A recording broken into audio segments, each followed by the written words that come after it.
I'm standing in the hallway of my own home, completely frozen. My daughter's phone is in my hand, and I can hear her boyfriend's voice coming through the speaker. A voice that 30 seconds ago I would have called kind, gentle, maybe even gentlemanly. But the words pouring out of that voice right now: "Don't you dare embarrass me again, Emily. I'm watching you. If you so much as say one wrong word to your mother, if you make me look bad in front of these people, I will slap your face in front of everyone at that party. Do you understand me? Answer me." My blood runs cold. I mean that literally. I feel this icy sensation starting at the base of my skull, spreading down my spine, into my arms, all the way to my fingertips. My hands start shaking so badly I almost drop the phone. This is my birthday party. People are laughing in my living room right now. I can hear my neighbor Patty telling a story about her grandson. I can hear glasses clinking, someone complimenting the cake. And somewhere in that cheerful crowd is my daughter Emily and Brad, the man everyone keeps calling so wonderful, such a gentleman, exactly what Emily needs. The man who just threatened to hit my daughter, in my house, during my birthday celebration, while everyone toasts his charm. I only picked up Emily's phone because she left it on my bed when she went downstairs to help in the kitchen. It was buzzing, and I was going to bring it to her. That's all, just a mother doing a small kindness. But when I see it's a voicemail from Brad, from the bathroom, the timestamp says, just 2 minutes ago, something in me hesitates. I listen, and now I know. Now I understand why Emily has seemed so nervous all evening, why she keeps glancing at Brad every time she speaks, why she flinched, actually flinched, when he reached across the table earlier, even though everyone else thought she was just startled. Everyone thinks they're the perfect couple. My cousin Janet pulled me aside earlier and whispered, "Margaret, you're so lucky. Brad is exactly the kind of man Emily needs." My book club friends congratulated me on Emily's catch. Even Patty, who usually has a sixth sense about people, said Brad seems genuinely kind. But I know what I heard. And I know my daughter. What I don't know is what to do next. Do I walk back into that party and confront him right there? Do I pull Emily aside? Do I call the police and tell them what, exactly? That I heard a voicemail? Have you ever known something terrible but had no idea how to prove it without making everything worse? I'm standing in my hallway, surrounded by the sounds of celebration, holding evidence of something dark that no one else can see. My hands are still shaking. My heart is pounding against my ribs. And I have to make a decision. But let me back up. Let me tell you how I got to this moment, standing frozen in my own home on what was supposed to be one of the happiest days. Because this didn't start with a voicemail. It started 6 months ago when Emily first brought Brad to Sunday dinner, and I ignored that first small thing that bothered me. Let me take you back 6 months.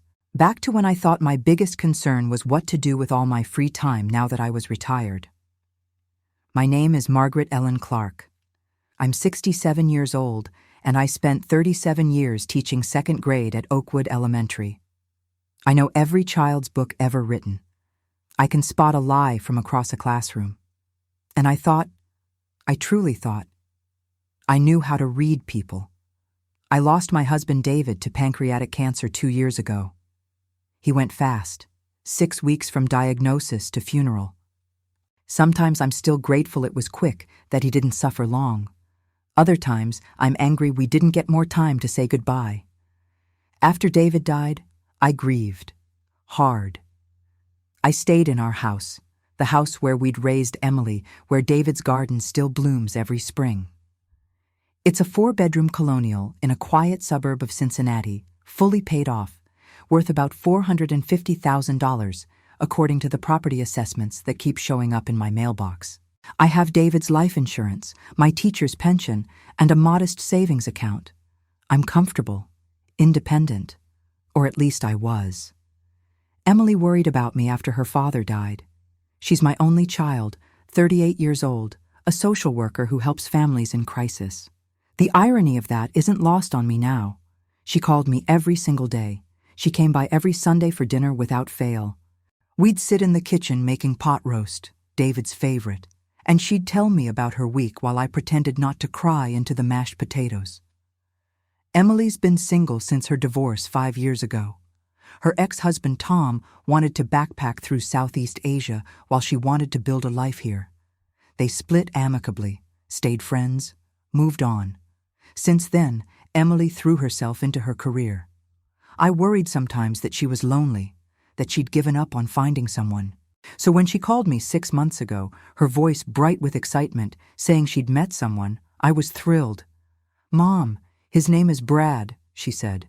"He's wonderful, really, truly wonderful." I could hear the smile in her voice. It had been so long since I'd heard her sound that happy. "Tell me about him," I said, settling into my favorite chair with my tea. "He's a pharmaceutical sales rep, very successful. He's been divorced for a few years, no kids. He's kind, Mom. He opens doors for me. He remembers little things I tell him, and he wants to meet you." My heart swelled. Bring him to Sunday dinner. That first dinner.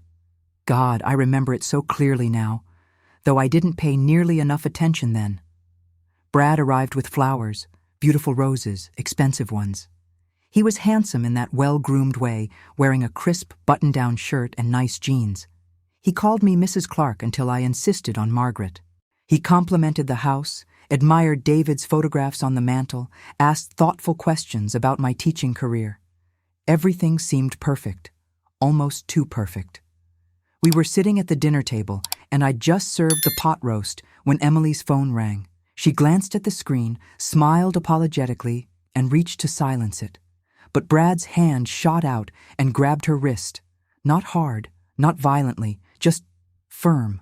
"Let it go to voicemail," he said, smiling at me like we were sharing a joke. "We're having such a nice time. Work can wait, can it?" Emily pulled her hand back, laughing awkwardly. "You're right. Sorry, Mom. It's probably just the office." She didn't look at her phone again all evening, even when it buzzed 3 more times. I told myself it was nothing, maybe even sweet, a man who valued quality family time. David had been like that. He'd turn off his phone during dinner, said it was sacred time for us. But something felt different. I couldn't put my finger on it. Over the next few months, I saw Brad regularly. He came to Sunday dinners, when they happened. Emily started canceling more often. Brad surprised me with reservations at this new place, or Brad wants me to meet his sister, or Brad thought we should have a quiet night in, just the 2 of us. I understood. New relationships are exciting. They need time to develop. I didn't want to be that clingy mother who couldn't let go. But then other things started happening. One Sunday, Emily's phone rang while we were setting the table together. Before Emily could even reach for it, Brad answered. Her phone. He answered it like it was his own. "Emily's busy right now," he said to whoever was calling. "I'll have her call you back." Then he hung up and slipped her phone into his pocket. Emily saw the look on my face. "Brad's just being protective, Mom," she explained quickly. "I get so many spam calls these days, it drives him crazy." Another time, I mentioned our annual mother-daughter weekend at the lake, something we'd done every June since Emily was 16. Brad immediately interrupted. "Actually, Mrs. Clark, that's the weekend of my company retreat in Nashville. Emily already promised she'd come with me. Didn't you, Em?" Emily looked surprised, but she nodded. "Right. I forgot. Sorry, Mom." We never rescheduled that trip. For the first time in 22 years. Brad started offering advice about my life too, about how this house was too big for me, how I should think about downsizing before something happened. "Emily worries about you maintaining this place," he'd say, looking around my perfectly maintained home with this concerned expression. "These stairs. What if you fall? And the yard work, the repairs. It's a lot for a woman your age." His sister Tiffany started showing up to Sunday dinners too. She's a real estate agent, always dressed in designer clothes, always carrying her tablet. She'd walk through my house commenting on the hardwood floors, the crown molding, the updated kitchen. "This neighborhood is booming, Margaret," she'd say, showing me listings on her screen. "You're sitting on a gold mine. Houses like this are selling for top dollar. You could move into a nice little condo, have money left over, live stress-free." I wasn't interested in selling. This was my home, David's and mine. Emily's childhood was in these walls, but they brought it up every single visit until I started dreading Sundays. The real alarm bell came about a month before my birthday. It was a Tuesday afternoon. Emily never came on weekdays. She worked across town, and the commute was brutal. But there she was on my doorstep, wearing sunglasses, even though the sky was overcast. "Sweetheart, what a surprise!" I hugged her.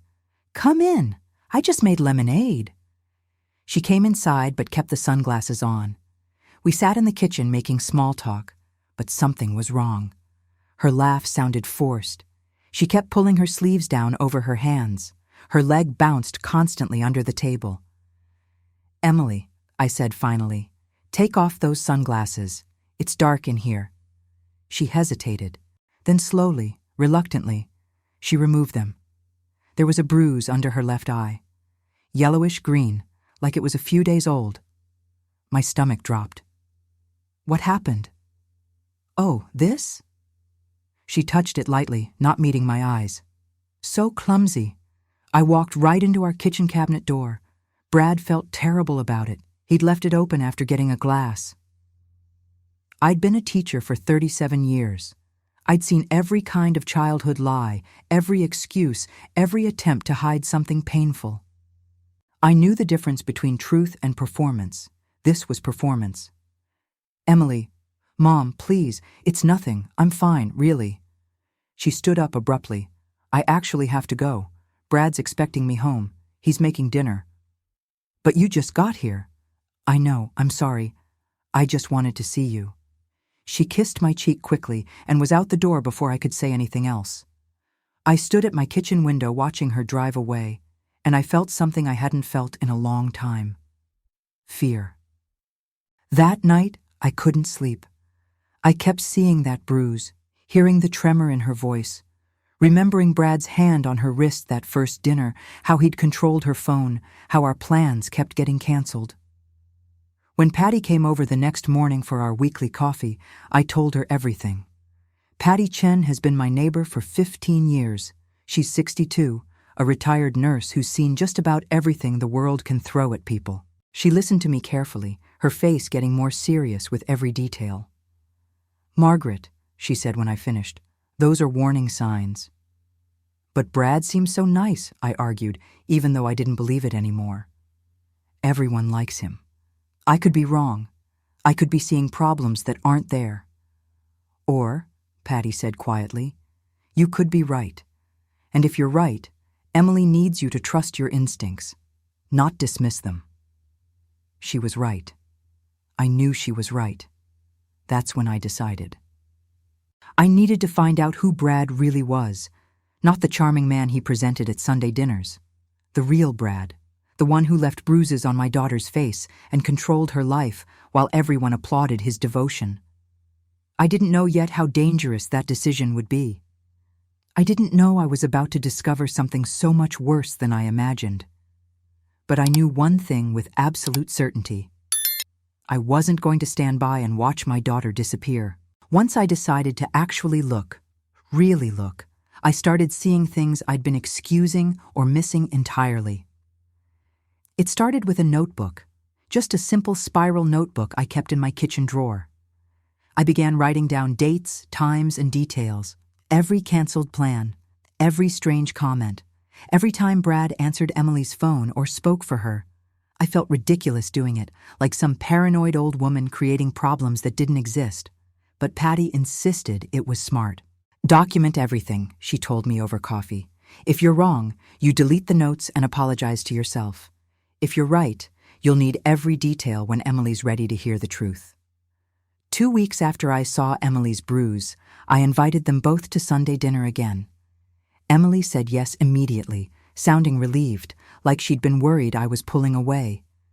This time, though, I wasn't just hosting. I was watching.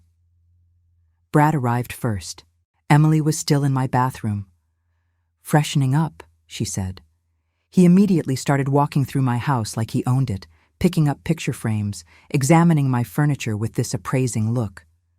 "You know, Margaret," he said, running his hand along my dining room table, the table David and I had bought at an estate sale 30 years ago, "this piece would be worth something to the right buyer. Antique oak, good condition." "It's not for sale," I said. He smiled. "Of course not. I'm just saying, when you eventually downsize, you'll want to know what's worth keeping and what's just taking up space." "I'm not downsizing." "Well, not yet. But a woman your age, alone in this big house." He shook his head like I was a child refusing to see reason. "Emily and I worry. We talk about it all the time." Emily came downstairs then, and the way she looked at him, checking his expression, trying to gauge his mood before she even said hello to me, made my heart sink. During dinner, I tested something. I asked Emily a direct question about her work, about a difficult case she'd mentioned last month involving a teenager in foster care. Before Emily could answer, Brad answered for her. "Emily's thinking about cutting back her hours," he said, spearing a piece of roast with his fork. "The job stresses her out too much. All those crisis calls, the emotional drain. It's not healthy." Emily's head snapped toward him. I haven't decided that. We talked about this, Em." His voice was still pleasant, but his eyes weren't. "You know you're happier when you're not constantly dealing with other people's problems. You come home exhausted every night." Emily went quiet. She pushed food around her plate for the rest of dinner and barely spoke. After they left, I went straight to my computer. I realized I knew almost nothing about Brad except what he'd told us. Pharmaceutical sales. Lived across town in an apartment complex. Divorced. No kids. That was it. I started searching. Brad Anderson, Cincinnati, Ohio, 38 years old. His LinkedIn profile came up first. Professional photo, impressive resume, recommendations from colleagues. His Facebook page was mostly photos of him at work events or with Emily, always looking perfect. Always that same charming smile. Then I found his sister Tiffany's real estate website. More photos of Brad at charity events, at open houses, always presented as the successful brother supporting his sister's career. Everything looked normal, respectable, exactly what he wanted people to see. But then I kept digging. Court records, public documents, and that's when I found it. A lawsuit from 3 years ago. Brad Anderson, defendant, plaintiff, Rachel Morrison, civil suit for fraud and coercion. The details were limited. The case had been settled privately, but the filing gave me enough. Rachel claimed Brad had convinced her to add his name to her house deed after 6 months of dating. When she tried to remove him, he'd threatened her. She'd eventually settled just to get him out of her life. My hands were shaking as I read it, then read it again, then printed it. He'd done this before. I called Patty immediately. It was nearly midnight, but she answered on the second ring. "I think he's done this before," I told her, my voice barely steady. "I found a lawsuit. Another woman, 3 years ago. The same pattern, moving fast, pressuring her about her house, threatening her when she resisted." Patty was quiet for a moment. Then, "Margaret, you need to find out what he's planning with Emily, and you need to do it before he succeeds." The next week, Emily came over to help me plan my birthday party. I'd asked her specifically to come alone, told her I needed help with the guest list and menu planning. Brad had a work obligation, she said, so she could actually make it. Without Brad there, Emily was different. Lighter. She laughed real laughs. She told me funny stories from work. She helped me bake a practice birthday cake and got flour on her nose, and for a moment she looked like my little girl again. We were frosting the cake when she said quietly, "I've missed this, Mom." "Missed what, honey?" "Just us, being together like this. I feel like I haven't really seen you, really talked to you in so long." I almost told her everything right then, about the lawsuit, about what I suspected, about my fear for her safety. But then her phone started buzzing. Once, twice, 7 times in less than 2 minutes. Emily's whole body went rigid. She wiped her hands quickly, grabbed her phone, and her face went pale as she read the messages. "I need to go," she said abruptly. "Brad's home early. He's wondering where I am. But we haven't finished. I'm sorry, Mom. I have to." She was already pulling off her apron, grabbing her purse. "I'll call you tomorrow." She practically ran out the door. I stood in my kitchen, surrounded by half-frosted cake and mixing bowls, and felt sick. The way she'd reacted to those texts, like a dog hearing its master's whistle. The fear in her eyes, the way she'd abandoned everything just to get home to him. This was worse than I'd thought. That evening, I did something I'm not proud of. I called Dr. Robertson, our family physician. He'd delivered Emily, had seen us through every childhood illness, every sports injury. He was 70 now, semi-retired, but still saw his long-term patients. I told him I was worried about Emily, that I'd seen a bruise, that her behavior had changed drastically since she'd started dating Brad. Dr. Robertson listened carefully. "Margaret," he said when I finished, "if you think Emily's in danger, you need to document everything carefully. If you ever see injuries again, try to get her to come see me.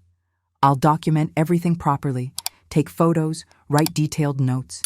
It could be crucial if she ever needs to prove abuse." "Will she come?" "That's the hard part," he admitted. "Victims often don't, especially in the early stages. They minimize, they make excuses, they protect their abuser. But you're doing the right thing by paying attention." 2 weeks before my birthday party, something happened that confirmed all my worst fears. I was in my front yard pulling weeds from the flower bed when Emily's car pulled into my driveway. She was coming over to help me set up some decorations for the party. But Brad was with her. They didn't get out of the car immediately. They were talking, or rather, Brad was talking, and Emily was listening with her head down. I was on the other side of the hedge, hidden from view. They had no idea I was there. "I told you to convince her," Brad was saying, his voice low and harsh, nothing like his usual charming tone. "It's been months, Emily. When is she signing over the house?" "I'm trying, Brad, but she's not interested in—" "Try harder." His voice got harder. "Do you know how much money I've invested in you? In this relationship? I'm underwater on my business deals because I thought we'd have that house equity by now. Your mother is being selfish." "She's not selfish, she just—" "Don't defend her." The anger in his voice made me freeze. "You always do this. You choose her over me, and then I have to remind you who actually matters in your life, who takes care of you, who loves you despite all your problems." Silence. Then Emily's voice, so small I could barely hear it. "I'm sorry. You should be.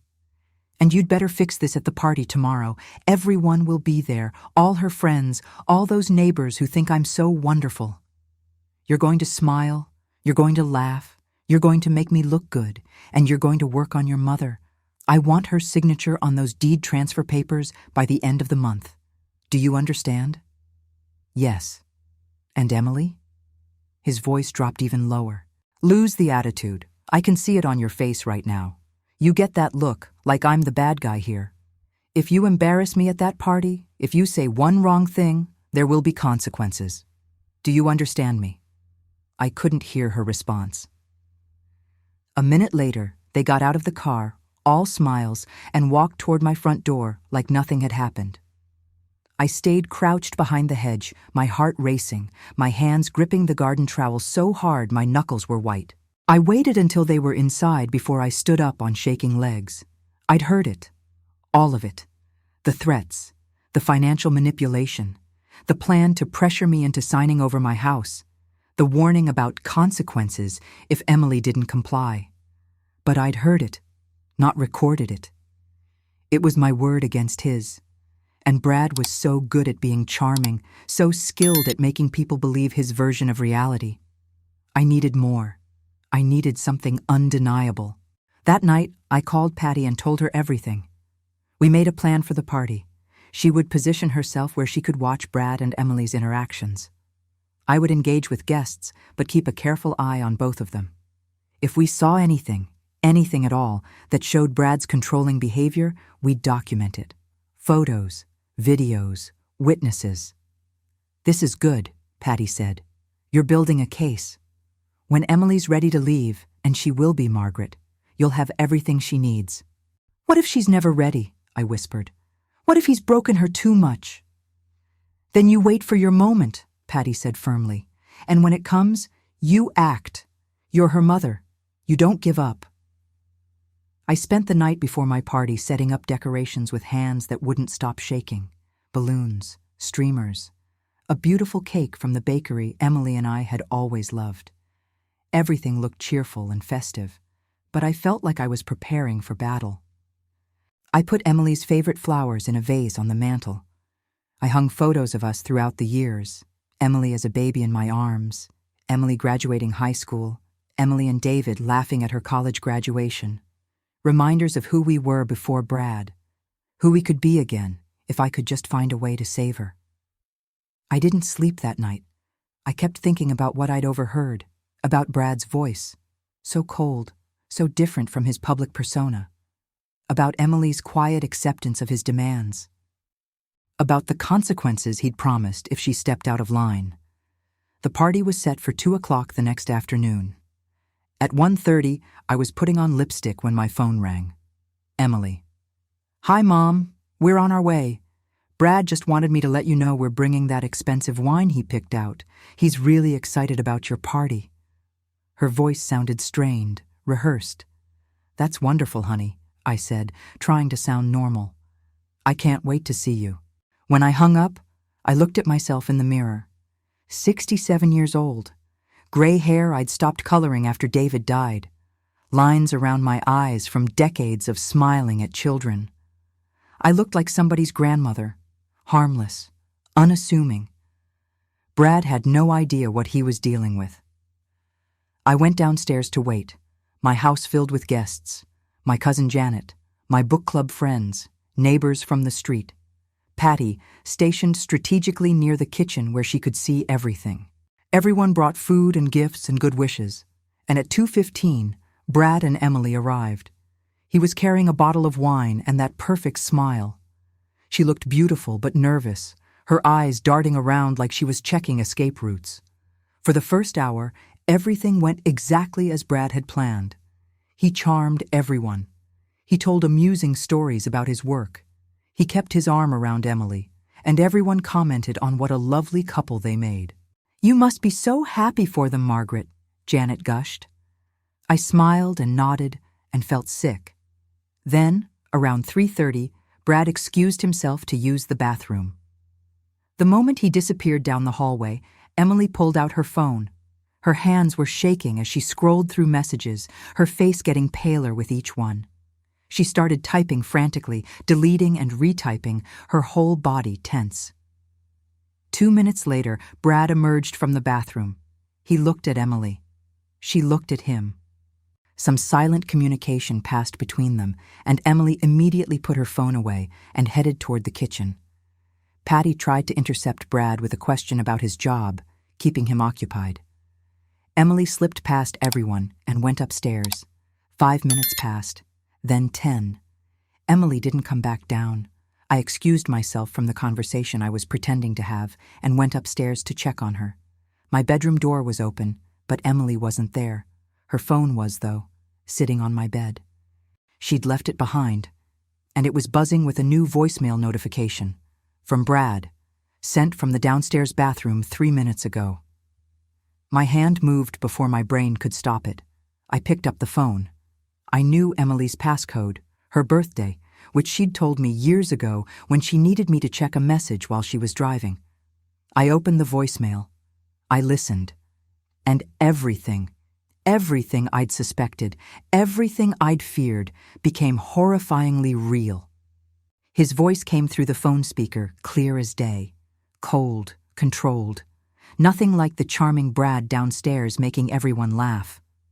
"Don't you dare embarrass me again, Emily. I'm watching you.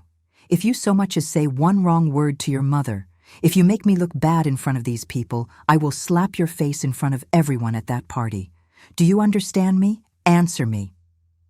I listened to it twice, then 3 times, making sure I wasn't imagining it, that the words were really as threatening as they sounded. They were worse. My hands were shaking so badly, I almost dropped the phone. But I forced myself to think clearly. This was evidence, real, undeniable evidence.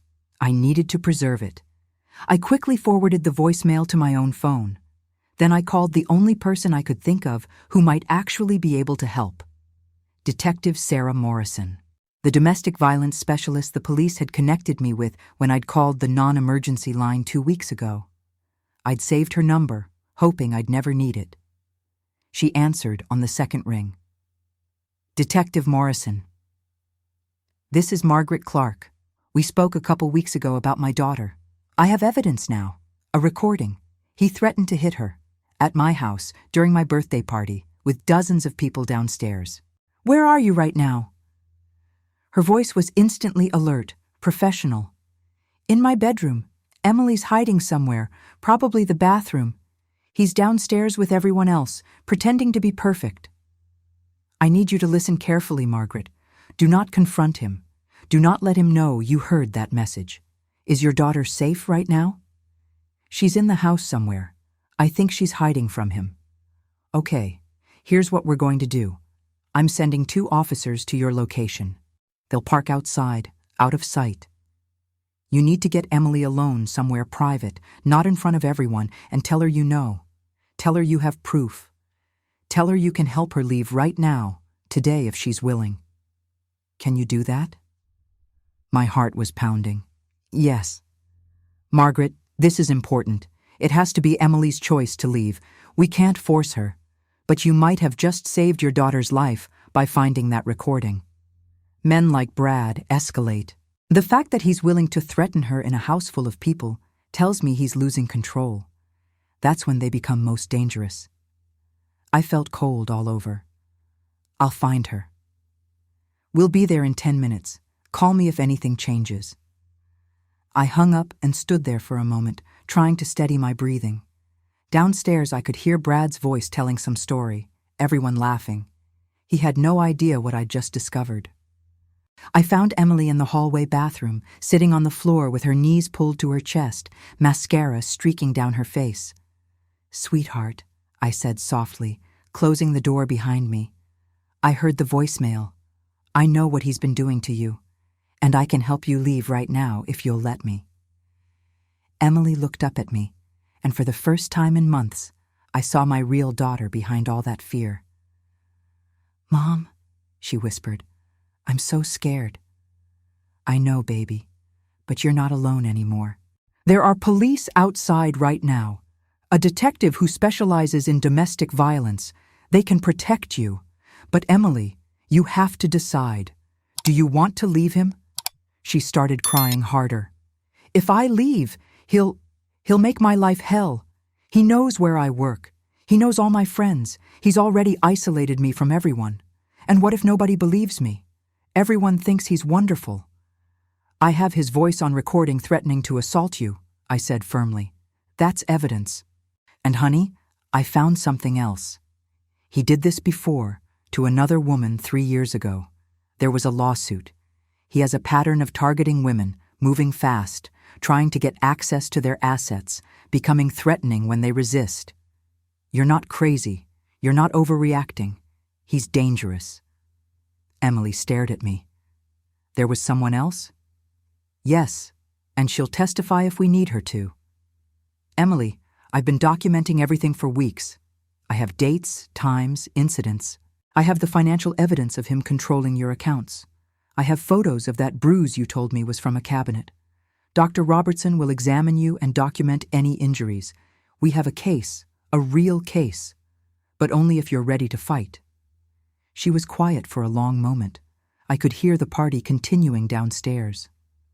Brad's voice rising above the others, probably looking for Emily by now, wondering where we both were. Finally, Emily nodded. "Okay," she said. "I want out. I want my life back." "Then let's go. Right now. Through the back door. There's a police car waiting." "What about Brad? What about everyone downstairs?" "My neighbor Patty will handle it. She'll tell them you weren't feeling well and I took you home to lie down.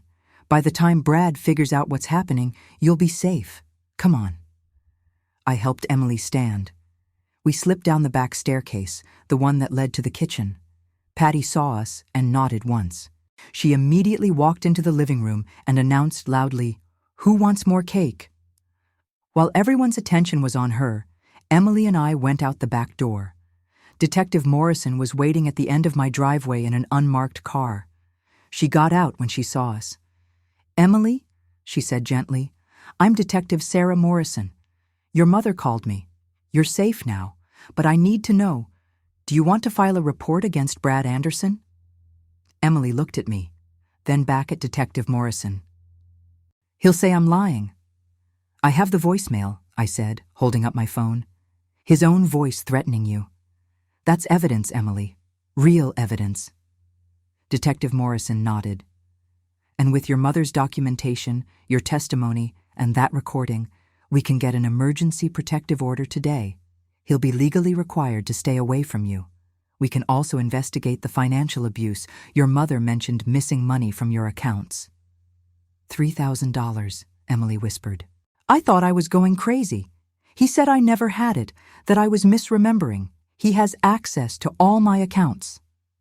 "That's financial abuse and possibly theft," Detective Morrison said. "Emily, I've seen cases like this before. Men like Brad are very good at making their victims feel crazy, making them doubt their own reality. It's called gaslighting. But you're not crazy, you're not alone, and you don't have to go through this by yourself." Emily started crying again, but this time it was different. Relief mixed with fear. "Okay," she said. "I'll tell you everything." Detective Morrison drove us to the station. I called Patty from the car. "Keep Brad at the party as long as you can," I told her quietly. "Tell him Emily wasn't feeling well, and I took her to my room to lie down. Buy us time." "I've got it," Patty said. "Margaret, you did the right thing. You saved her." At the station, Emily gave her full statement. She told them about the bruise, the controlling behavior, the missing $3,000, how Brad had systematically isolated her from her friends over 6 months, how he constantly criticized her, made her doubt herself, convinced her she was incompetent and needed him to function. A female officer photographed the finger-shaped bruises on Emily's upper arms, ones I hadn't even known were there, hidden under her 3/4 sleeves. There were others on her wrists, her ribs. Evidence of hands that grabbed too hard, too often. While Emily talked, I forwarded the voicemail to Detective Morrison and showed her all my documentation. Dates, times, incidents, the lawsuit I'd found against Brad, everything. "This is excellent work, Margaret," Detective Morrison said, reviewing my notes. "This shows clear pattern and escalation. Combined with Emily's testimony, the recording, and the physical evidence, we have a very strong case." "What happens now?" I asked. "We'll request an emergency protective order within the hour. A judge will review the evidence tonight. With what we have, it will be granted. Brad will be served with papers tomorrow morning. He'll be prohibited from contacting Emily, approaching her residence or workplace, or contacting you. The restraining order will include a minimum distance, usually 500 feet. He's at my house right now. Then Emily doesn't go back there tonight. Do you have somewhere safe she can stay?" "She's staying with me," I said firmly. "At my house. That's her home. That's where she grew up. He doesn't get to take that from her, too." Emily looked at me with tears streaming down her face. "Mom, I'm so sorry. I'm sorry I didn't listen when you tried to warn me. I'm sorry I let him—" "Stop," I said, taking her hands. "You have nothing to apologize for. He's a predator. He targeted you deliberately. He's probably done this to multiple women. This is not your fault. None of it. Detective Morrison nodded. Margaret's right. Brad Anderson is skilled at manipulation. That's not a reflection on you, Emily. That's what abusers do. They're experts at finding vulnerabilities and exploiting them. While we waited for the protective order paperwork, I called Dr. Robertson. Emily agreed to go to his office for a complete medical examination and documentation of all her injuries. Dr. Robertson was waiting for us when we arrived, even though it was a Saturday evening. He was gentle and thorough. He photographed everything. He documented dates and patterns of injuries. And when he was done, he said something that made Emily start crying all over again. Emily, I've known you since you were born. And I want you to know, none of this was your fault. None of it. You're incredibly brave for leaving. Many women don't. You're going to be okay. By 8 o'clock that evening, the emergency protective order was granted. By 9, I took Emily to my house through the back entrance. The party had long since ended. The house was quiet. We sat in my kitchen. The same kitchen where we'd made birthday cake just days before, when things seemed almost normal, and I made us both tea. Mom, Emily said quietly, what have I done? His whole life is going to be ruined. His job, his reputation. Everyone's going to know. He ruined his own life when he chose to hurt you, I said firmly. You didn't do this to him. He did this to himself. And Emily, you're not his first victim. That lawsuit I found, the woman's name was Rachel Morrison. She went through exactly what you're going through. He moved in fast, isolated her, pressured her about her house, became threatening when she resisted. She settled out of court because she was terrified of him. Emily's face went pale. He did this before?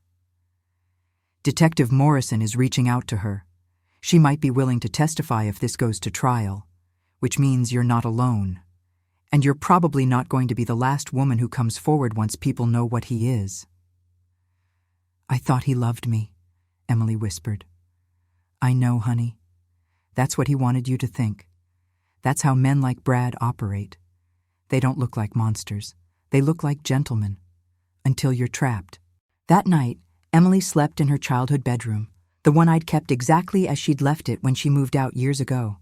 The pale yellow walls, the bookshelf full of her favorite novels, the window seat where she used to read for hours. I stayed awake most of the night, listening for any sound of Brad showing up. But he didn't come. He didn't know yet what had happened. He probably thought Emily was still at my house, sleeping off a headache while I kept her comfortable. He had no idea his perfect plan had just exploded. The next morning, Detective Morrison called. Brad's been served with the restraining order. He was at his apartment. He wasn't happy, but it's legally binding now. He knows we're investigating the financial fraud. The bank is cooperating fully. How did he react? I asked. He claimed Emily was mentally unstable, that you'd manipulated her against him. Classic abuser response. Discredit the victim, blame everyone else. But Margaret, we've seen it all before. And we have evidence. That makes all the difference. That afternoon, Emily and I went to her bank with a lawyer Detective Morrison had recommended, a woman who specialized in domestic abuse cases and financial fraud. We brought all of Emily's financial records and documentation of Brad's access to her accounts. The bank manager reviewed everything carefully. Then she looked at Emily with sympathy. Ms. Clark, we found unauthorized transfers from your savings account to an account belonging to Brad Anderson. 4 transfers over the past 4 months, totaling $3,800. This constitutes fraud. We'll be reversing these transactions immediately and filing a police report. Emily stared at the computer screen showing the transfer history. I thought I was losing my mind. He kept telling me I never had that money, that I was confused about my finances. That's called financial abuse, the lawyer said, and combined with the restraining order violation, if he contacts you again, we can pursue criminal charges for stalking, harassment, assault, and theft. Over the next few days, more truth came out. Patty told me what happened after Emily and I left the party. Brad had maintained his charm for about 20 minutes, laughing and chatting with guests. Then he'd started looking for Emily. When Patty told him I'd taken her upstairs because she felt sick, he'd tried to go up immediately. But by then, several neighbors had noticed the police car outside. Brad had realized something was wrong. He'd left quickly, all his charm evaporating the moment he thought he was losing control. Then, 3 days after my birthday party, Tiffany showed up at my door. She was furious. "What did you do?" she demanded. "Brad could lose everything because of your lies and manipulation. Emily's confused, and you're taking advantage of her vulnerable state." "I have a recording of your brother threatening to assault my daughter," I said calmly. "I have bank records showing he stole thousands of dollars from her. I have photographs of bruises he gave her. This has nothing to do with me, and everything to do with what he chose to do. You're a bitter old woman who couldn't stand seeing Emily happy." "This conversation is over," I said, and closed the door in her face. She tried calling and texting Emily, sending messages like, "Brad loves you," and "Your mother poisoned you against him," and "He made mistakes, but everyone deserves a second chance." Emily blocked her number after the 5th message. That week was hard. Emily grieved, not for Brad exactly, but for who she'd thought he was, for the relationship she'd believed in, for the 6 months of her life she'd lost to his control and manipulation. But she also started healing. She went back to work. She changed all her passwords. She opened a new bank account Brad couldn't access. She started seeing a therapist who specialized in domestic abuse recovery. And every evening, she came home to her childhood bedroom in my house, where she was safe. 1 week after my birthday party, Detective Morrison called with news that changed everything. "Margaret, we did some deeper background work on Brad. That lawsuit from Rachel Morrison? We contacted her. She's willing to testify. She says Brad did exactly the same thing to her 3 years ago. Moved in fast, isolated her from family and friends, pressured her to add his name to her house deed, became physically threatening when she refused. She settled because she was afraid of him, but she never forgot. She's been waiting for another woman to come forward." I felt sick and relieved at the same time. So this definitely wasn't his first time. No. And Margaret? If you hadn't acted when you did, if you hadn't trusted your instincts and documented everything and gotten Emily out that day, she would have ended up just like Rachel. Or worse. Brad was escalating rapidly. The fact that he was willing to threaten her at a party full of people shows he was losing control. That's when abusers become most dangerous. I told Emily everything that night. We were sitting in the kitchen again, the place where so many of our important conversations had happened over the years. "There was another woman," I said. "Rachel, 3 years ago. Brad did the same thing to her, and she's willing to testify." Emily's hands started shaking. "I could have been, if you hadn't." "But I did," I said firmly. "And you're safe now. And Emily, the prosecutor wants to file charges. Domestic assault, financial fraud, stalking, and violation of the restraining order. Brad texted you 3 times from a burner phone yesterday, didn't he?" She nodded. "He said he just wanted to talk, that we could work this out, that I was throwing away something beautiful. That's stalking. Save those messages. They're evidence." 2 weeks after my birthday party, the party that everyone thought was just a celebration, Emily and I sat down with the prosecutor's office. The prosecutor was a woman in her 50s with kind eyes and a no-nonsense demeanor. She reviewed all our evidence carefully. "This is one of the strongest domestic violence cases I've seen in years," she said.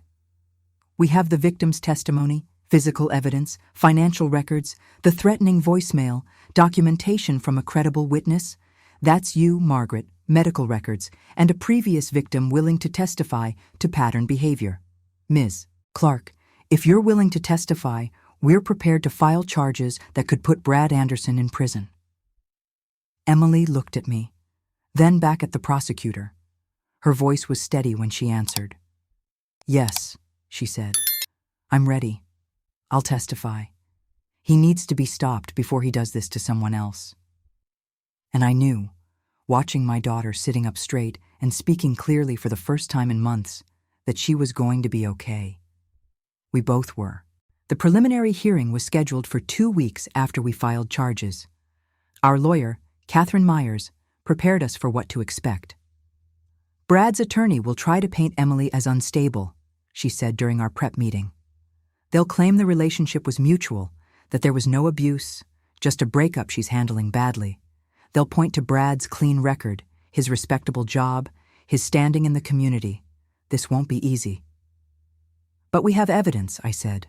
The voicemail, the financial records, Rachel's testimony. Catherine nodded. We do, and that evidence is strong. But Emily, you need to be ready for them to attack your credibility. They'll ask why you didn't leave sooner, why you didn't report abuse earlier, why you let him have access to your accounts. Can you handle that? Emily sat up straighter. I can, because I know the truth now. I know I wasn't crazy. I wasn't overreacting. He was systematically destroying me, and I'm done letting him control my story. I'd never been more proud of her. In those 2 weeks before the hearing, things escalated in ways I hadn't anticipated. Brad started calling my house from different numbers. I never answered, but the messages he left were telling. The first few tried charm. Margaret, please. I know Emily's upset, but we can work this out. She needs me. You're making a mistake keeping us apart. When that didn't work, the messages turned threatening. You're going to regret turning my fiancé against me. You have no idea what you've started. I saved every single one and forwarded them to Detective Morrison. He's panicking, she said. Good. Panicked men make mistakes. Keep documenting everything. Then Brad showed up at Emily's workplace. She was coming out of the building at the end of her shift when she saw him waiting by her car. She immediately went back inside and called 911. The police arrived within minutes. Brad claimed he just wanted to talk, but he was arrested for violating the restraining order. He spent the night in jail before his family posted bail. He actually showed up at my work, Emily said that evening, her hands shaking as she told me what happened. In front of my colleagues, in front of everyone. He knew he wasn't supposed to be anywhere near me, and he came anyway. Because he thinks he's above the rules, I said. He thinks his charm will get him out of everything. But Emily, what he just did, that's another criminal charge. He's making our case stronger every time he violates that order. Tiffany tried a different approach. She started calling Emily's friends, the ones who hadn't been completely driven away yet, telling them Emily was having a breakdown, that I was a controlling mother who couldn't let my daughter have her own life, that Brad was a victim of false accusations. 2 of Emily's co-workers called her, confused and concerned. Emily had to explain everything, the abuse, the financial theft, the threats. It was humiliating for her, having to expose her private pain to people she barely knew outside of work. But something unexpected happened. Those co-workers believed her. They said they'd noticed changes in Emily over the past months, how she'd become quieter, more withdrawn, how she'd stopped joining them for after-work drinks, how she'd seemed constantly anxious. I'm so sorry I didn't say anything, one of them told Emily. I thought you were just stressed. I didn't realize. No one realizes, Emily said. That's what makes men like Brad so dangerous. They're invisible until it's almost too late. 1 week before the hearing, Detective Morrison called with news about Brad's finances. We've been digging into his background, she said. Brad's broke, Margaret. Completely broke. He's $60,000 in debt from failed investment schemes. His apartment is 3 months behind on rent. His car is about to be repossessed. That's why he was so desperate to get access to your house. He wasn't just controlling Emily. He was literally trying to save himself from financial ruin by stealing from both of you. Everything suddenly made more sense. The pressure about my house, Tiffany's aggressive real estate pitches, the missing money from Emily's accounts, the timeline Brad had set, wanting Emily to convince me to sign over the house deed by the end of the month. He'd been on a deadline, not an emotional one, a financial one. He was never going to marry me, was he? Emily said when I told her. I was just a resource, a way to fix his problems. Yes, I said gently. I'm sorry, honey. She was quiet for a moment. Then, good, that makes it easier. Easier. To testify, to face him in court, because now I'm not grieving a relationship. I'm just angry at a con artist who tried to destroy me. The night before the preliminary hearing, Emily and I sat up late in the living room. She was nervous, who wouldn't be, but she was also resolute. Mom, she said, I need to tell you something. When I was with Brad, I started to disappear. It wasn't dramatic or sudden, it was slow, like I was being erased one small piece at a time. He'd criticize my clothes, and suddenly I was second-guessing everything I wore. He'd dismiss my opinions, and I stopped sharing them. He'd control my time, and I forgot what I liked to do. By the end, I barely recognized myself. But you're still here, I said. You're still you. Because of you, she said firmly. Because you refused to let me go. You saw me when I couldn't see myself anymore. You documented everything when I couldn't. You called the police when I was too scared. You believed me when I barely believed myself. Mom, you saved my life, literally. Detective Morrison said, abusers like Brad escalate. If I'd stayed, if I'd signed over your house deed and he'd gotten what he wanted, what would he have done to me then, when I was no longer useful? I felt cold. I'd been trying not to think about that, about what might have happened if I hadn't found that voicemail, if I hadn't acted immediately. But you didn't stay, I said. You're here, you're safe, and tomorrow we make sure he pays for what he did. The morning of the hearing, I helped Emily pick out what to wear, something professional but not severe. We wanted the judge to see a competent social worker, not a victim, even though she was one. Catherine met us at the courthouse. Remember, she said, this is just a preliminary hearing. The judge is determining if there's enough evidence to proceed to trial. With what we have, there will be. But Brad will be there. You'll have to see him. Emily nodded. I'm ready. The courtroom was smaller than I'd expected. Brad sat at the defense table with his attorney, wearing an expensive suit, looking every inch the respectable professional. When Emily and I walked in, he looked at her with an expression I couldn't quite read. Anger, desperation, disbelief that she'd actually gone through with this. The prosecution presented first. They played the voicemail. Brad's voice filled the courtroom, cold and threatening. Don't you dare embarrass me again, Emily. I'm watching you. If you so much as say one wrong word to your mother, if you make me look bad in front of these people, I will slap your face in front of everyone at that party. Do you understand me? Answer me. The silence that followed was deafening. Even Brad's attorney looked uncomfortable. Then they presented the bank records showing unauthorized transfers. 4 transactions, $3,800 total, all moved from Emily's account to Brad's. The medical documentation of bruises on Emily's arms, wrists, ribs, my detailed notes of incidents over 6 months, dates, times, witnesses, patterns, and finally, they called Rachel Morrison to the stand. Rachel was 35, composed, articulate. She told her story calmly, how she'd met Brad at a charity event, how he'd been charming and attentive, how he'd moved fast, suggesting they move in together after just 3 months, how he'd pressured her to add his name to her house deed for estate planning purposes, how he'd become controlling, then threatening when she'd hesitated. What happened when you refused? The prosecutor asked. He told me I was making a mistake, Rachel said, that I'd regret it. He started showing up at my work, following me, calling me at all hours. When I tried to break up with him, he said he'd ruin my reputation, that he'd tell everyone I was unstable. What did you do? I filed a civil lawsuit and got a restraining order. He violated it twice before we settled out of court. I took the settlement because I was terrified. I just wanted him gone.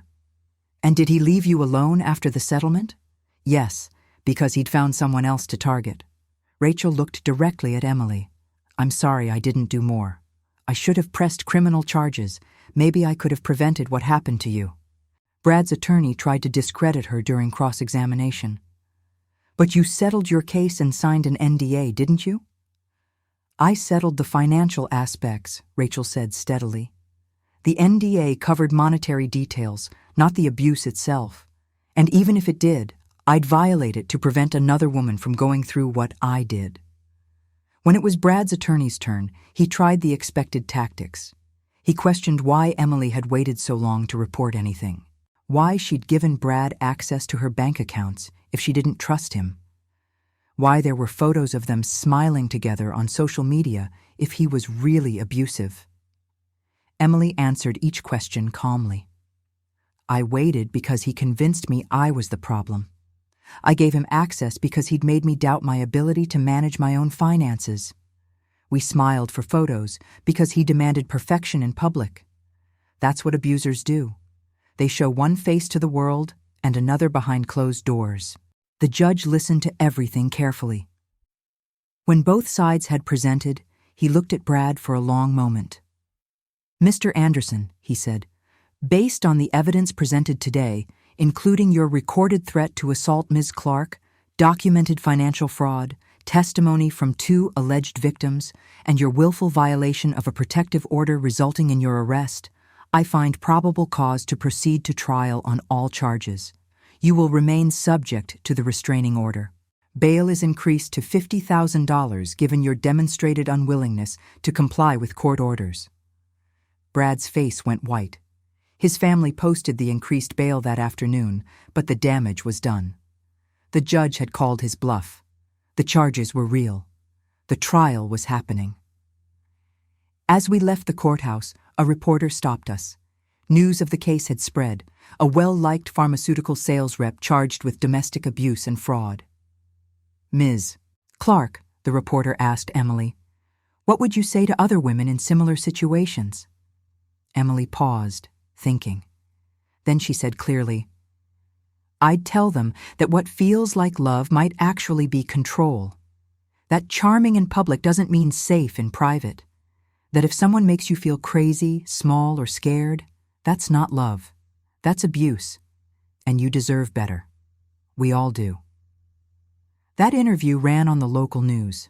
My phone didn't stop ringing, women thanking Emily for speaking up, sharing their own stories, some asking for help leaving dangerous relationships. Emily cried when she watched it later. I thought I was alone, she said. I thought no one would understand. You were never alone, I said. None of us are. The trial was set for 6 weeks later. We had time to prepare, to gather any additional evidence, to make sure Emily was ready for the hardest part, facing Brad in a full trial and telling her complete story to a jury.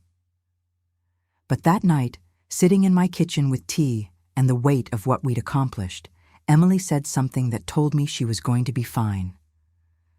Mom, when I started dating Brad, I ignored the red flags because I wanted to be happy. I wanted to believe I'd found someone good. But you know what I learned?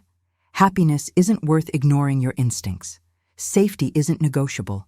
And family, real family, doesn't try to steal from you or hurt you or make you small.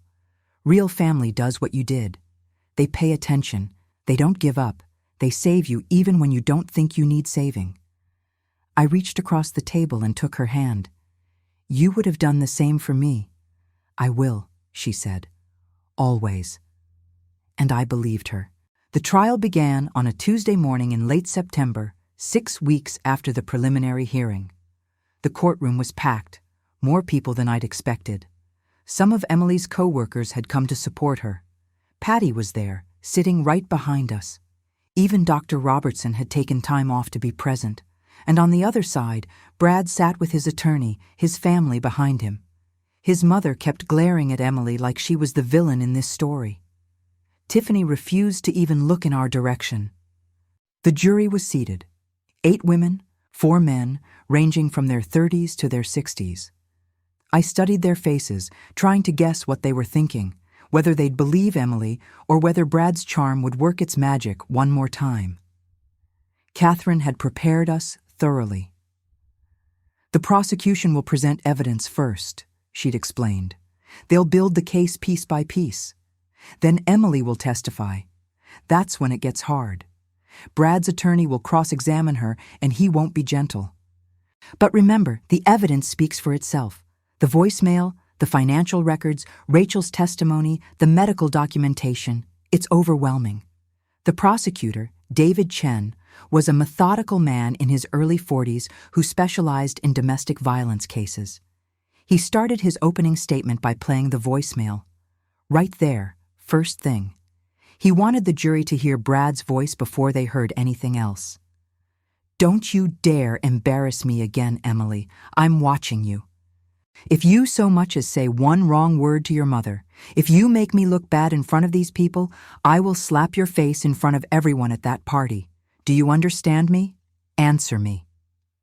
The courtroom went silent. I watched the jurors' faces. Several women looked horrified. One older man's jaw tightened. They were listening, really listening. "That is the voice of the defendant, Brad Anderson," David said, "not the charming man you see sitting at the defense table in his expensive suit. Not the successful pharmaceutical sales representative who volunteers at charity events and smiles for cameras. That is the real Brad Anderson. The man who threatened to physically assault Emily Clark at her mother's birthday party. The man who stole nearly $4,000 from her bank account. The man who systematically isolated, controlled, and abused her for 6 months. And that voice, that threat, is just the beginning of what you're going to hear in this trial." Brad's attorney, Marcus Whitfield, gave his opening statement next. He was exactly what I'd expected. Expensive suit, practiced empathy, smooth voice, designed to make jurors trust him. "Ladies and gentlemen, what you're going to hear in this trial is a story of a relationship that ended badly. Nothing more, nothing less. Brad Anderson is not a monster. He's a man who loved Emily Clark, who wanted a future with her, and who made mistakes in the heat of emotional moments." That voicemail? Yes, it sounds bad. But it was said in frustration during a difficult conversation, not as a genuine threat. The missing money? A misunderstanding about shared expenses in their relationship. The bruises? Accidents that Ms. Clark herself initially explained away. This is not a criminal case. This is a breakup that Ms. Clark's mother has manipulated into something it's not because she couldn't accept her daughter's independence. I felt Emily tense beside me. Catherine put a hand on her arm. "Breathe," she whispered. "Let the evidence speak." The prosecution's case took 3 days. They called witness after witness, building an unshakable foundation. First, they called me. I told the jury everything. How I'd first met Brad, how I'd started noticing concerning behavior, how I'd documented incidents for weeks. I told them about finding Emily with the bruise she claimed came from a cabinet. About overhearing Brad in the driveway demanding Emily convince me to sign over my house. Marcus tried to paint me as an overbearing mother during cross-examination.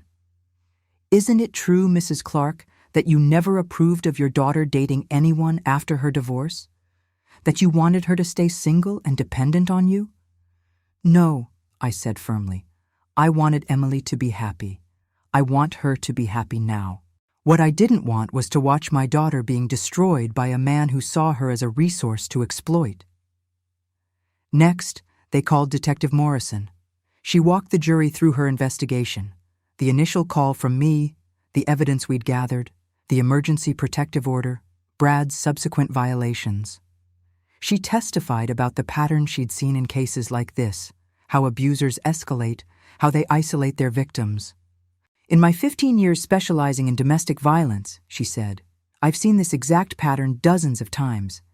The rapid relationship progression, the isolation from family and friends, the financial control, the gaslighting that makes the victim doubt their own reality, and then the threats that escalate to violence. Mr. Anderson fits the profile perfectly." They called the bank manager who'd discovered the unauthorized transfers. She showed the jury documentation, clear evidence that Brad had moved money from Emily's savings account to his own 4 separate times, without her knowledge or permission. "Ms. Clark came to us concerned about missing funds," the bank manager testified.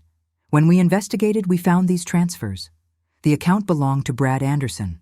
Ms. Clark had not authorized them and had no knowledge they'd occurred. This is textbook financial fraud. They called Dr. Robertson, who'd examined Emily and documented her injuries. He showed the jury photographs, bruises on her arms that looked exactly like fingerprints, marks on her wrists from being grabbed, bruising on her ribs. These injuries are consistent with physical abuse, Dr. Robertson said. The pattern, location, and age of the bruises indicate repeated incidents over time. In my medical opinion, these were not accidents. They were caused by someone grabbing her forcefully and repeatedly. Then they called Rachel Morrison again. She told her story in detail this time, all of it. How Brad had been charming at first, then controlling, then threatening. How he'd pressured her about her house deed. How he'd violated the restraining order she'd gotten against him. When I heard Emily's case on the news, Rachel said, I knew I had to testify. Because it was the exact same pattern, the exact same tactics, the exact same financial manipulation. Brad Anderson is a predator who targets women, gains their trust, and then systematically destroys them for his own gain. Marcus tried to discredit her. But you settled your case, didn't you? You took money and signed an agreement? I settled because I was terrified, Rachel said steadily. I wanted him out of my life before he seriously hurt me, but I never forgot what he did, and I won't let him do it to anyone else if I can help it. On the fourth day, it was Emily's turn to testify. I'd never been more terrified in my life. This was the moment everything came down to, whether the jury would believe her, whether she could withstand Marcus's cross-examination, whether she could face Brad and tell her truth without breaking. Catherine had prepared her. He's going to try to rattle you, she'd said. He's going to imply you're lying, overreacting, being manipulated by your mother. Don't get defensive. Don't get emotional. Just tell your truth calmly and let the evidence back you up. Emily wore a simple navy dress and minimal makeup. She looked professional, but also vulnerable. Human. Real. David walked her through her testimony gently. She told the jury how she'd met Brad, how he'd seemed perfect at first, how slowly and subtly things had changed. At first, it was little things, Emily said. He'd suggest what I should wear. He'd answer my phone before I could. He'd cancel plans with my mother without asking me. I told myself he was being protective, that he cared about me. But looking back, I can see he was testing boundaries, seeing what I'd accept. When did it escalate? David asked. About 3 months in. He started criticizing me more, my work, my friends, my appearance. He told me I was too sensitive, too emotional, that I overreacted to everything. When I got upset about something he said, he'd tell me I was being crazy. Eventually, I started believing him. I started thinking I was the problem. Did the abuse become physical? Emily nodded, her voice steady but quiet. Yes. The first time, he grabbed my arm hard enough to leave bruises. When I said it hurt, he said I bruised easily, that I was being dramatic. After that, it happened more often. He'd grab me when he was angry, push me. One time he slapped me across the face during an argument and then immediately apologized, saying I'd provoked him. The courtroom was absolutely silent. Did you report any of this to the police? No. I was ashamed. I'm a social worker. I help abuse victims for my living. I knew the warning signs. But I'd convinced myself my situation was different, that I was overreacting, that if I just tried harder, things would get better. What about the missing money from your bank accounts? I gave Brad access because he said I was bad with finances. He offered to help me budget and save. But then money started disappearing. When I asked about it, he told me I never had as much as I thought, that I was confused, that I should let him handle everything. I started to believe I couldn't even manage my own money. And the voicemail the jury heard, where were you when Mr. Anderson left that message? I was at my mother's birthday party. I'd gone to the bathroom because I'd gotten a text from Brad that scared me. He was angry that I'd been talking to my mom's neighbor. He said I was performing for the guests instead of supporting him. I left my phone in my mother's bedroom by accident. That's when she found it, when she heard the voicemail. What happened when your mother told you what she'd heard? Emily's voice cracked for the first time. I felt relief, terrible, overwhelming relief, because someone finally knew. Someone had proof. I wasn't crazy. I wasn't overreacting. My mother believed me. And for the first time in months, I felt like maybe I could escape. David let that hang in the air for a moment. Then, Emily, why didn't you leave sooner? Because I was terrified. Brad knew where I worked, where I lived, who my friends were. He'd isolated me from everyone who might help me. And he'd convinced me that if I left, no one would believe me. That everyone would think I was unstable. That I'd lose everything, my job, my reputation, my credibility. The emotional abuse was just as powerful as the physical abuse, maybe more so. When David finished, Marcus stood for cross-examination. I watched Emily's hands grip the edge of the witness box. Ms. Clark, Marcus began, his voice dripping with false concern. You testified that Mr. Anderson was controlling. Yet you gave him access to your bank accounts. You moved in together. You introduced him to your family. Those don't sound like the actions of someone who felt controlled. They're exactly the actions of someone being manipulated, Emily said steadily. Abusers don't start with violence. They start with charm. They make you trust them. Then, piece by piece, they take control. By the time you realize what's happening, you're trapped. But you're an educated woman, a social worker who works with abuse victims. Surely you would recognize abuse doesn't discriminate based on education or profession, Emily interrupted. Doctors, lawyers, teachers, social workers, we all fall victim to abusive partners because abusers are skilled at manipulation. That's what makes them dangerous. Marcus tried a different tactic. Your mother testified that she'd never liked Mr. Anderson.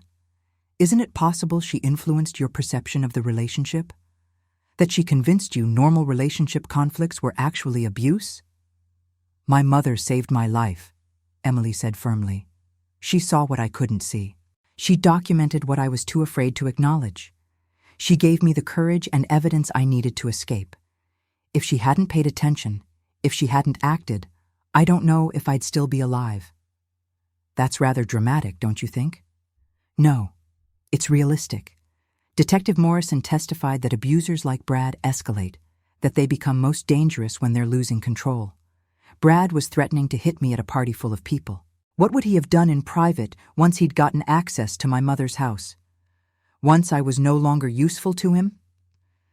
Marcus spent another hour trying to break her testimony, but Emily didn't waver. Every question he asked, she answered calmly and clearly. Every attempt to discredit her, she deflected with facts. When she finally stepped down, I could see she was shaking. But she'd done it. She'd faced Brad across that courtroom and told her truth. The prosecution rested their case. Brad's defense was predictable. Character witnesses who testified he'd always been a gentleman. Colleagues who said he was professional and kind. His mother, who claimed Emily had always been troubled and that I was an overbearing mother who'd poisoned her against Brad. But they couldn't refute the evidence. They couldn't explain away the voicemail, the bank records, the medical documentation, Rachel's testimony. Brad himself took the stand, which Catherine said was a mistake. Abusers are arrogant, she'd told us. They think they can charm a jury the way they charm everyone else. Brad testified that he loved Emily, that the voicemail was taken out of context. He'd been stressed and frustrated, but never would have actually hurt her. That the money transfers were repayment for expenses he'd covered. That the bruises were accidents, that Emily bruised easily. But during cross-examination, David destroyed him. Mr. Anderson, you testified you loved Emily.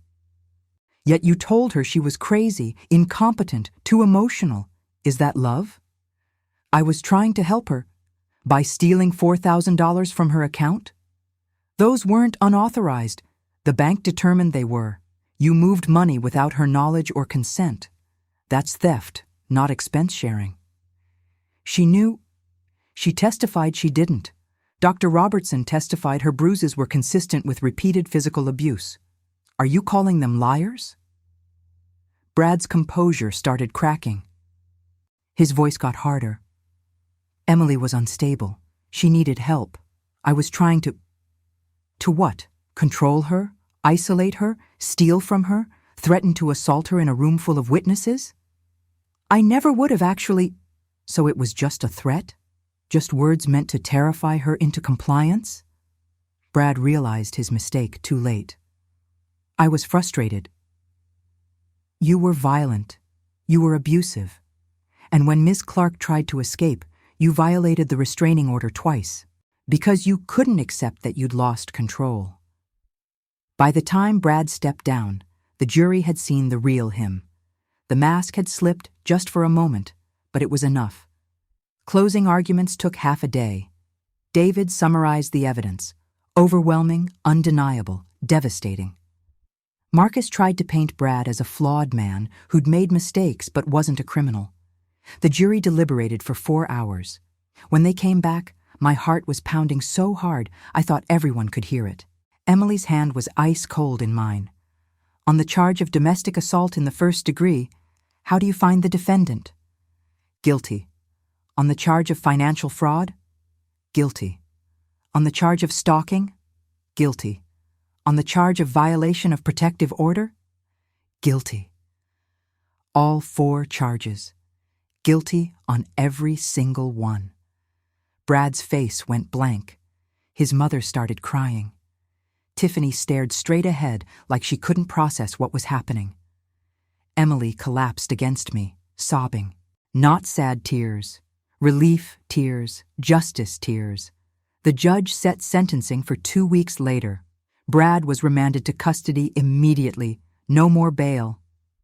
As the bailiffs handcuffed him and led him away, he looked at Emily one last time. She looked right back at him, her chin high. And I knew, watching my daughter stand tall in that courtroom, that she'd won more than a legal victory. She'd won herself back. Outside the courthouse, reporters surrounded us. Emily stood straight, Catherine beside her, and made a statement. Today, the justice system worked. Brad Anderson was held accountable for his actions. But this isn't just about one abuser. It's about recognizing that domestic violence can happen to anyone, in any relationship. It's about believing victims, supporting survivors, and refusing to let charm and respectability hide abuse. If my story helps even one person recognize the warning signs and get out before it's too late, then everything I went through will have been worth it. The sentencing hearing 2 weeks later was quick. The judge gave Brad 3 years in prison plus 5 years probation. He was ordered to pay Emily full restitution, $3,800 for the theft, plus $15,000 in damages for the emotional and physical harm he'd caused. The restraining order was made permanent. As we left the courthouse that final time, Emily turned to me. "It's really over," she said. "Yes, honey, it's really over." And finally, after months of fear and fighting, I could breathe again. We both could. That first night after Brad's sentencing, Emily and I sat in my kitchen, the same kitchen where so much of this story had unfolded, and we just existed together in the quiet. No more court dates looming, no more fear that Brad would show up. No more wondering if the justice system would actually work. It was done. Really, truly done. "I don't know what to do now," Emily said quietly, staring into her tea. "For months, my entire life has been about surviving him, then escaping him, then prosecuting him. Now that it's over, I feel empty." "That's normal," I said. "You've been running on adrenaline and survival instinct. Now your body and mind need time to process everything that happened." She was quiet for a moment. "Then, do you think I'll ever feel normal again?" "I think you'll feel better," I said carefully. "Different maybe, but better, stronger, more aware. You survived something terrible, Emily. That changes you. But it doesn't have to break you." Over the next few months, I watched my daughter rebuild herself piece by piece. She continued with her therapist, Dr. Patricia Reeves, who specialized in trauma and abuse recovery. The sessions were hard. Emily came home exhausted and raw some days, but they were working. She was learning to recognize the manipulation tactics Brad had used, to rebuild her sense of self-worth, to trust her own judgment again. 3 months after the trial, Emily made a decision. She moved out of my house, not because she had to, but because she was ready. She found a small apartment about 10 minutes away, in a building with good security and friendly neighbors. I helped her move in, and I won't lie. Part of me wanted to ask her to stay, to keep her close where I knew she was safe. But that wasn't what she needed. She needed to prove to herself that she could live independently again, that Brad hadn't permanently stolen her autonomy. Her apartment was bright and cheerful, nothing like the dark, controlled space she'd shared with Brad. She painted the walls soft yellow. She filled it with plants. She hung photos of people she loved. It looked like her. The real her. "This is mine," she said, standing in her living room on that first day. "All mine. He doesn't get to touch this. He doesn't get to be part of this." She went back to work full-time at the social services agency. Her supervisor told her that during the months she'd been with Brad, they'd noticed changes in her, how she'd become withdrawn, anxious, less engaged. But now she was coming back to herself. And she started volunteering with a local domestic violence organization. Once a month, she led a support group for women who were leaving or had left abusive relationships. "I tell them my story," Emily explained to me one evening. "All of it, including the embarrassing parts. How I'm a social worker who missed all the red flags in my own relationship. How I gave him access to my bank accounts. How I made excuses for bruises. And I tell them, if it can happen to me, someone who's literally trained to spot abuse, it can happen to anyone. There's no shame in being victimized. The only shame belongs to the abuser."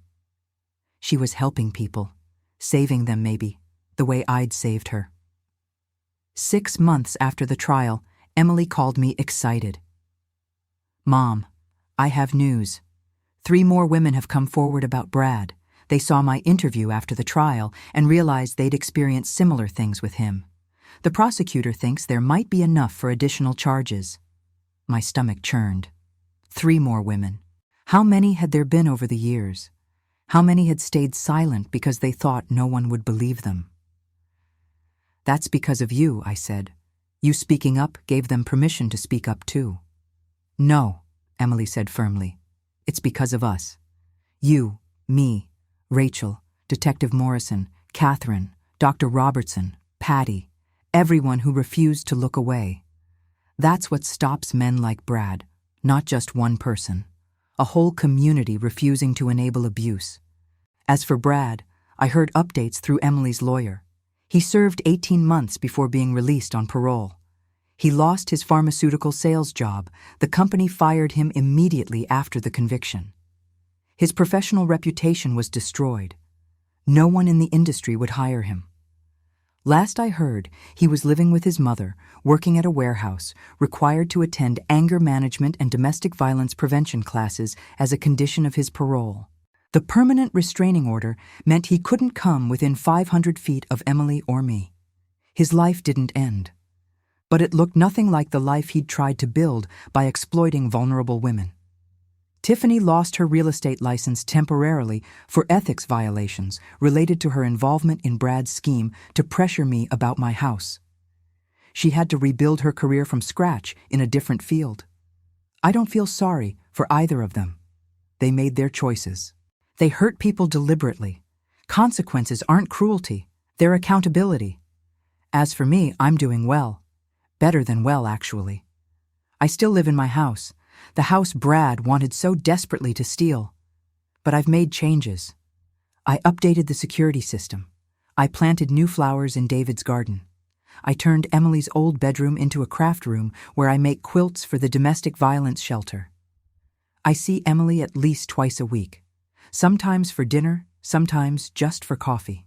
We talk about everything now, her work, her therapy, the man she started dating recently, a kind elementary school teacher she met through a friend who I've met twice and actually liked. "I'm taking it slow with him," she told me last week. "Really slow. And Mom, I'm watching for red flags. If I see any at all, I'm out. I trust my instincts now." "Good," I said. "Always trust your instincts." Patty still comes over every Wednesday for coffee.